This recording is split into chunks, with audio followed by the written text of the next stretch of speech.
This video falls under Section 107 of the Copyright Act of 1976. Thank you. Hi everybody, welcome back to my channel. My name is Pixie Love, and today we're doing a fat acceptance cringe TikTok. Once again, I found someone else on YouTube. Have not seen the video. I watched the first one. It's a girl who's been in my videos before, but it's one of my old ones. Anyway, yeah, so it seems kind of good. The first one was someone in their opinion, so we're gonna try this. I'm only doing this today because I actually made friends here and I'm going out today. So I want to do something quicker than having to go out and find all the TikToks myself this morning. But anyway, yes. Also, this person's video, they don't have the TikTok centered. So I'm gonna try to do my best to make sure they're centered in my video. I'll see what I can do. But if I don't get it centered, it's not my fault, okay? All right, let's jump into these videos. Let's talk about the components of fatness as a social identity. I get comments all the time basically asking who is fat, what makes somebody fat, which is effectively a way of asking who has claim to that space. And this is not a question that is exclusive to fatness. Other minority groups also have to contend with these sort of who's in, who's out nuances as well. Okay, so she's gonna bring up my favorite topic, which is race. People think I'm crazy when I say they like to compare themselves and act like they're a race. Like, people think that I'm crazy when they like to compare themselves to black people and the struggles we go through. This bitch literally fucking does that. Like, I'm not like, it's blatant. Like, for someone who lived this life and like has to do with the nuances of being black and not being dark enough, not being light enough, not being like, who has to deal with this shit, I have noticed their whole movement is trying to mirror the issues and trying to have similarities that I go through on a daily basis just for being black. Some people are like, oh my god, did they really do that? Yes, they really fucking do that. And here's a video of her about to do that. As well. In conversations about race, this question comes up with people who are multiracial and have claims to many different groups, or for people who have light skin and can be white passing. And then in conversations about sexuality, this question comes up for people who can be in straight passing relationships. People want to have these clear lines drawn in the sand so they know who's in and who's out. And while I understand the desire for that, I don't actually think it's helpful or accurate. I think a more helpful conversation is to actually talk about how people's experiences with oppression are different depending on where they fall on the spectrum of body size. And I'm going to make a video about that. Fatness isn't an oppressed class of people, and comparing being fat to being a racial minority is just a way of appropriating the language and struggle of real minorities. So I didn't put this in. Oh, and it's kind of cut off because I had to freaking center the video. You guys can't really see it. Hold on. So this is why the person has it slightly off.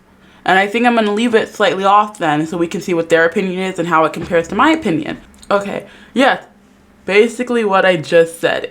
It's something I say all the time. Fatness is not an oppressed class of people. And like comparing it to actual oppressed class of people, I wouldn't say appropriates, but it fucking diminishes what we go through. Someone said in my comments before, it's like they diminish what we really go through on a daily basis or what we've been through throughout history. And I'm not just talking about black people. I'm talking about all minority races or all non-white races, honestly. Some white races, like I know Judas people have been through a lot of fucking shit too. Like, but like for the most part, non-European white people have oppressed almost every other ethnic group in the fucking world. And then for you to be a European descent white person who is just fat as hell complaining about oppression because you want to be a special snowflake pisses me off. Okay? My fellow fat people, especially my fellow small fats and mid-sized folks, we need to be careful now that the fat liberation movement is becoming more mainstream. And I don't mean the body positive movement, I mean the fat liberation movement. Let's not conflate the two because it's kind of gone off the rails. It is true that we as small fats and mid-sized people have experienced really horrible anti-fatness. Nobody is denying that. You have been treated terribly, and I'm so sorry, and you don't deserve it. But we also need to remember that the bigger you are, the more anti-fatness you're likely to experience, and in much different ways, especially systemic ways and not just interpersonal ways.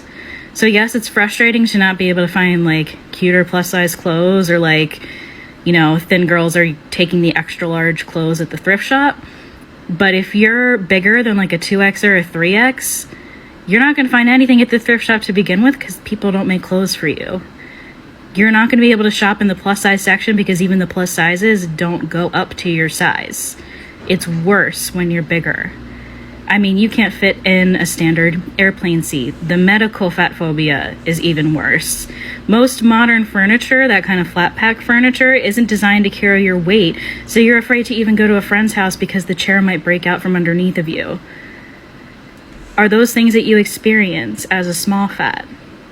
You have experienced some terrible things. Nobody is denying you that. But you need to remember that this movement has to also include and preferably center bigger fat people. People of smaller fat bodies who actually can probably go out more, probably have to deal with certain things more than someone who's fucking 600 pounds and staying at home every goddamn day. You know what I mean? Like, you don't fucking know what someone else is going through. You have similar struggles, and then you have separate struggles that are different because of your similar struggles. So it's like, this shit is just so fucking annoying. Okay.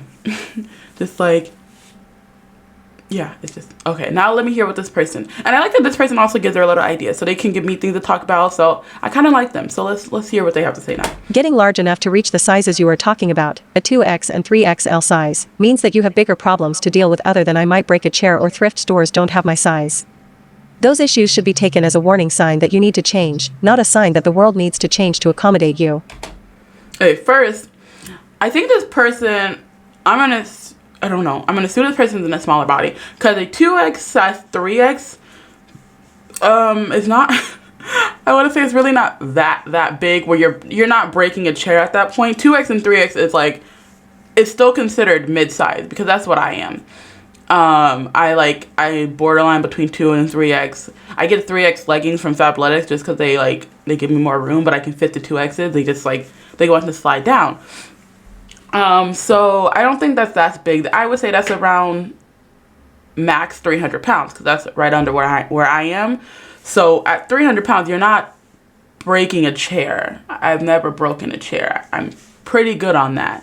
So I think this person is thinking that someone who is a 3X is a lot bigger than they are, or weigh a lot more. I just want to bring that up. Also, but yeah, if you are getting to that size, it should be a perfect warning sign. Like, hey, you know, girl, you ain't gonna be able to find anything in the store soon. You might want to lose some weight, and that's kind of like what I'm doing right now, you know.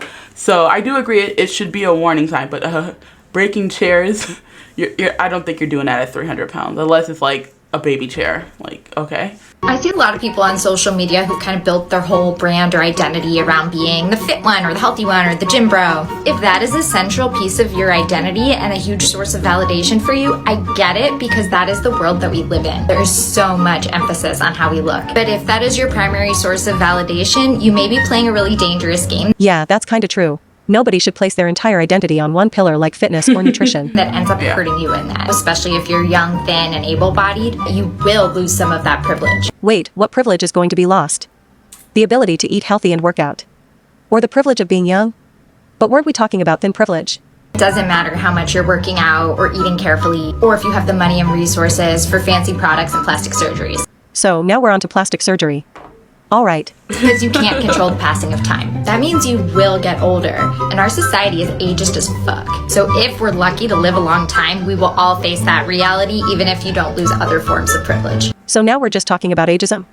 What does this have to do with the original point about this as an identity? Right? Doing the work now to unlearn that belief system will help you not only for you to be less fazed by those changes when they inevitably do come, but it will also build a better system for the people around you and the people who don't look like you and don't hold the same body privileges as you. I'm completely lost at this point. I think the point is that you will get older. You heard it from her first. Okay. Bro, she went on a tangent. She was just like talking about, you know, privileges of being thin and being able to work out and be like, have that be your validation, but then don't let that be that validation, because you can lose those privileges as you get older. First of all, your girl, I go to Planet Fitness, right? And there's those old guys, there's a couple older men who you can tell have been going to the gym their whole freaking life, okay? And they are working it and they getting it. So I don't know what you're talking about. Second of all, I mean, I guess I can't comment on whether the world is ageist. I guess it is. But I guess for my generation, the reason why we don't like old people is because most of them are racist, ignorant fucks who are trying to ruin this fucking country. I'm sorry. Men in their fucking 60s, 70s, and 80s should not be the people controlling our country because they're not gonna fucking be here any longer, okay? Sorry, not sorry. I think we need more younger politicians in our country. That's why I don't like old people. And I'm not saying I don't like old people as a group. I'm just saying they're ruining our fucking country, okay? Okay, that's all. That's it. Okay. I think the point is that you will get older. You heard it from her first. What are the 3 best things about being fat? For me, the 3 best things about being fat include making fat art that I can see myself in and others see themselves in. Fat community, people in this community are fucking amazing. And number 3, I float like a motherfucker. Anyone can float. We're taught how to float in swim class. You're not fucking special for floating. Second of all, being part of the fat community, do you just like people who like to bully anyone who doesn't look like you? Because that's, I thought, was the whole point of your fucking community. Is people bullied me for being fat, so I want to create a community of fat people who's gonna love each other and love ourselves and love everyone around us, but all we're gonna do is bully skinny fucking people. And creating the fat art, go off, whatever. I don't really care about that. That's great. If that's what you want to create, yeah, I'm 100% okay with that, because, like, as a black person, I love when I see black characters. I'm like, oh my god, a freaking black anime character or a black cartoon character, they look like me. Freaking great. The fucking Proud Family was my shit growing up. So I get that. But the other 2? Okay. Now let's see what my lovely... I feel like I'm doing like a freaking, a collab or something. Let's see what my lovely new friend has to say. I include this one because I honestly found it really sad. I was interested in seeing what positives people got from being fat, but making art that looks like yourself is not an advantage of being fat because you could do that at any size. Yes. You can't do that at any size, but as a black person, I very much like black art coming from black artists. So I would also understand why a fat person would like fat art from a fat person. It's like you're helping your community in a way, you know? So I get why she said that. So yeah, I completely disagree with that one point. Like, yes, anyone can do it, but like I said, I follow a lot of black artists I follow a lot of white artists too, but I follow a lot of black artists on Instagram and stuff like that because I love seeing their work. I also follow a lot of black cosplayers because, oh my god, they're so freaking good. Like Kira Please, I'm pretty sure that's her name. She's so freaking cute. Anyway, okay, I'm gonna continue. I'm not gonna go off on a tangent. And anyone of any size can do that for another person at another size. A thin person can make thin art, a fat person can make thin art, a disabled person can make fat art. That in no way seems like a positive. Saying that you found community with other people is not a bad thing, but you can make a community around any identity or hobby, even if it's not healthy.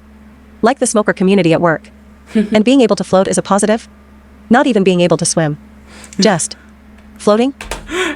Yeah, it sounds like everyone can float. But yeah, I think we just disagree on the first part. But like, what they're saying isn't wrong. I just don't think they understand why that's important to be a fat person making fat art, you know? So I don't think they understand the importance of it. And I am comparing that to being a black person who likes art from black people about black people. So I think that's where it is. It's just a proud thing.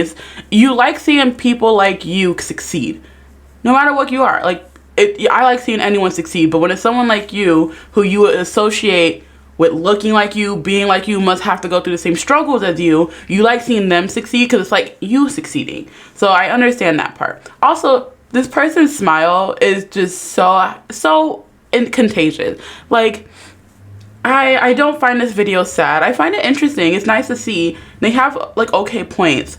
I just hope they have more to life than just enjoying being fat. That's all I want for this person because they look so happy. Like, they're so happy. And they also have like the little pride LGBT and trans flag by their photo. So I'm going to assume they're part of the LGBTQ community, which is freaking great. But like, look at their smile. Like, you guys know I like to make sure I like to bring up people being in a good mood and stuff. So I don't know, this person's smile is contagious.